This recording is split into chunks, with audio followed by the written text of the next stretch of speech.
So out of the box question ఇద్దరికి. So మీరు అంటే మీకు ఎలాంటి బ్యాక్గ్రౌండ్ లేదు కదా ఇండస్ట్రీ, మీకున్నా మీరు యూస్ చేసుకోలేదు.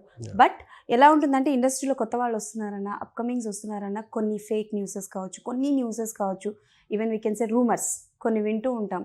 కొన్ని ఫన్నీగా ఉంటాయి, కొన్ని హర్ట్ అవుతూ ఉంటాయి. సో అలా మీరు లైక్ ఎలాంటి సిచ్యువేషన్స్ ఫేస్ చేశారు అప్కమింగ్ డేస్లో, లైక్ సక్సెస్ వస్తున్నప్పుడు రూమర్స్ మన మీద ఎందుకు వస్తాయి అని అప్పుడు మనం ఎవరికి తెలియం కదా. నేను వెయిట్ చేస్తున్నా ఏమన్నా రూమర్ వస్తుందేమో. ఇప్పుడు ఏమొస్తాయి అప్పుడు కొంచెం నోటీస్ అయ్యానని తెలుస్తుంది కదా. మీకు అర్థం కావట్లే, మీరు ఆల్రెడీ ఉన్నారు సార్.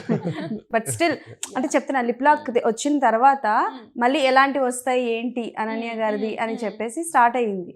సో మీకు ఎలాంటి కైండ్ ఆఫ్ రూమర్ రావాలనుకుంటున్నారు? ఏదేనండి ఫస్ట్ పేరు నోటీస్ అయ్యాను కదా అని ఒక తృప్తి వస్తే అప్పుడు నాకు కూడా అనిపిస్తుంది స్టార్టింగ్ లో. నేను ఒక క్లారిటీ ఇస్తాను అప్పుడు.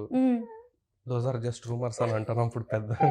అవి చాలా దోస్ ఆర్ జస్ట్ రూమర్స్ ఇలా అంటారు కదా. అంతే. Okay, super.